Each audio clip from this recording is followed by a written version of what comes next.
There's no feeling more intense than starting over. If you deleted your homework the day before it was due, as I have, or if you left your wallet at home and you have to go back after spending an hour in the commute. If you won some money at the casino and then put all your winnings on red but it came up black. If you got your best shirt dry cleaned before a wedding and then immediately dropped food on it. If you won an argument with a friend and then later discovered that they just returned to their original view.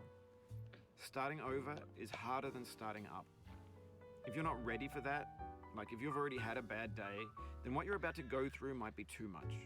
Feel free to go away and come back. I'll be here. All right, thanks for coming with me on this trip. I'll understand if you have to take a break at any point. Just find a safe place to stop and quit the game. And don't worry, I'll save your progress, always, even your mistakes. This game is a homage to a free game that came out in 2002 titled Sexy Hiking. The author of that game was Jazuo, a mysterious Czech designer who was known at the time as the father of B games. And B games are rough assemblages of found objects. Designers slap them together very quickly and freely, and they're often too rough and unfriendly to gain much of a following. They're built more for the joy of building them than as polished products. In a certain way, Sexy Hiking is the perfect embodiment of a B game. It's built almost entirely out of found and recycled parts, and it's one of the most unusual and unfriendly games of its time. In it, your task is simply to drag yourself up a mountain with a hammer. And that act of climbing, in the digital world or in real life, has certain essential properties that give the game its flavor. No amount of forward progress is guaranteed. Some cliffs are too sheer or too slippery, and the player is constantly, unremittingly in danger of falling and losing everything. Anyway, when you start Sexy Hiking, you're standing next to this dead tree that blocks the way to the entire rest of the game. It might take you an hour to get over that tree, and a lot of people never got past it. You prod and you poke at it, exploring the limits of your reach and your strength, trying to find a way up and over. And there's a sense of truth in that lack of compromise. Most obstacles in video game worlds are fake. You can be completely confident in your ability to get through them once you have the correct method or the correct equipment or just by spending enough time. In that sense, every pixelated obstacle in Sexy Hiking is real. The obstacles in Sexy Hiking are unyielding, and that makes the game uniquely frustrating. But I'm not sure Jazuo intended to make a frustrating game. The frustration is just essential to the act of climbing, and it's authentic to the process of building a game about climbing. A funny thing happened to me as I was building this mountain. I'd have an idea for a new obstacle, and I'd build it, test it, and it would usually turn out to be unreasonably hard. But I couldn't bring myself to make it easier. It already felt like my inability to get past the new obstacle was my fault as a player rather than as a builder. Imaginary mountains build themselves from our efforts to climb them, and it's our repeated attempts to reach the summit that turns those mountains into something real. When you're building a video game world, you're building with ideas, and that can be like working with quickset cement. You mold your ideas into a certain shape that can be played with, and in the process of playing with them, they begin to harden and set until they're immutable, like rock. And at that point, you can't change the world, not without breaking it into pieces and starting fresh with new ideas.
For years now, people have been predicting that games would soon be made out of prefabricated objects, bought in a store and assembled into a world.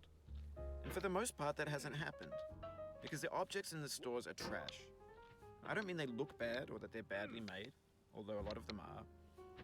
I mean they're trash in the way that food becomes trash as soon as you put it in the sink. Things are made to be consumed and used in a certain context, and once the moment is gone, they transform into garbage. In the context of technology, those moments pass by in seconds.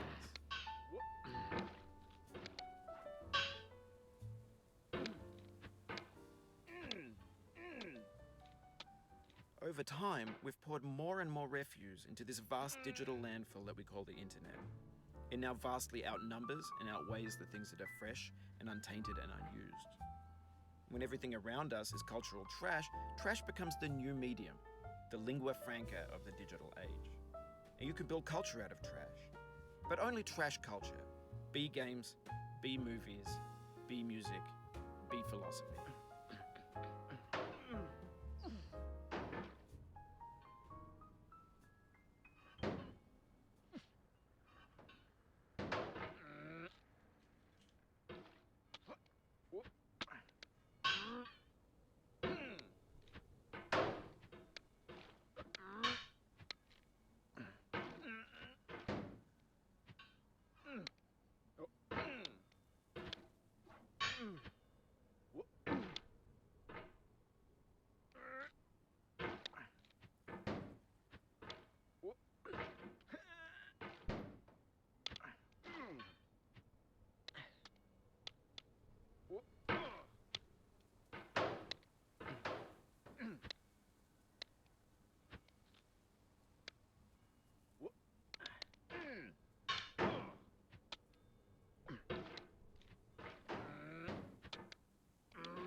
Maybe this is what digital culture is. A monstrous mountain of trash, the ash heap of creativity's fountain. A landfill with everything we ever thought of in it. Grand, infinite, and unsorted.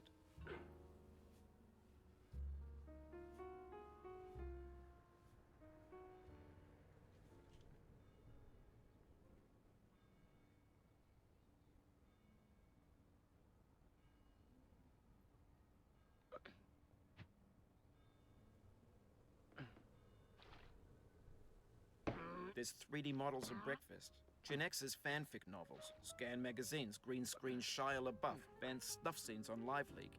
Facebook's got lifelike bots with unbranded adverts and candid shots of Kanye and Taylor Swift mashups, car crash epic failed GIFs, Russian dashcam vids, discussions of McRibs, discarded, forgotten, unrecycled, muddled, rotten, untitled. Everything's fresh for about 6 seconds, until some newer thing beckons, and we hit refresh. And there's years of persevering, disappearing into the pile, out of style, out of sight. In this context, it's tempting to make friendly content that's gentle, that lets you churn through it but not earn it.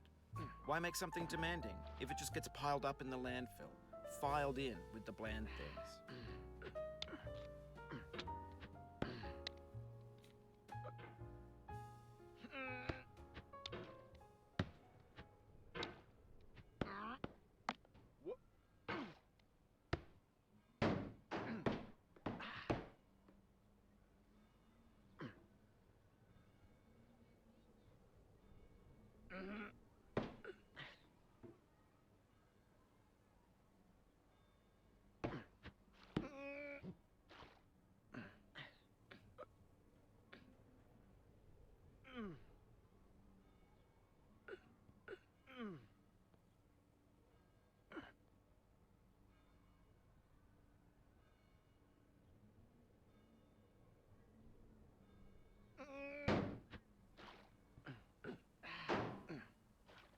Oh, you just lost a lot of progress. That's a deep frustration, a real punch in the gut.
Oof, sorry about that.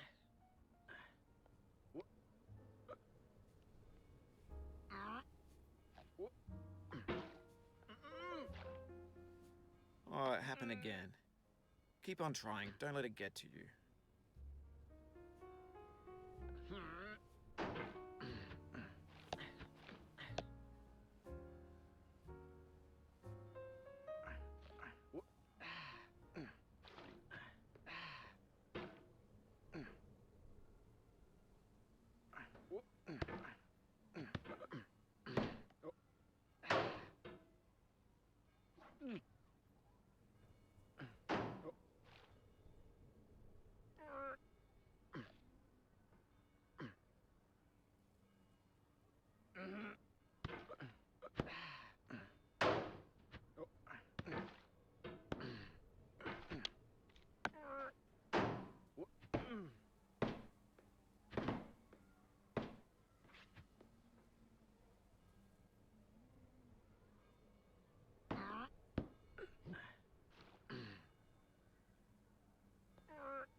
This thing that we call failure is not the falling down, but the staying down.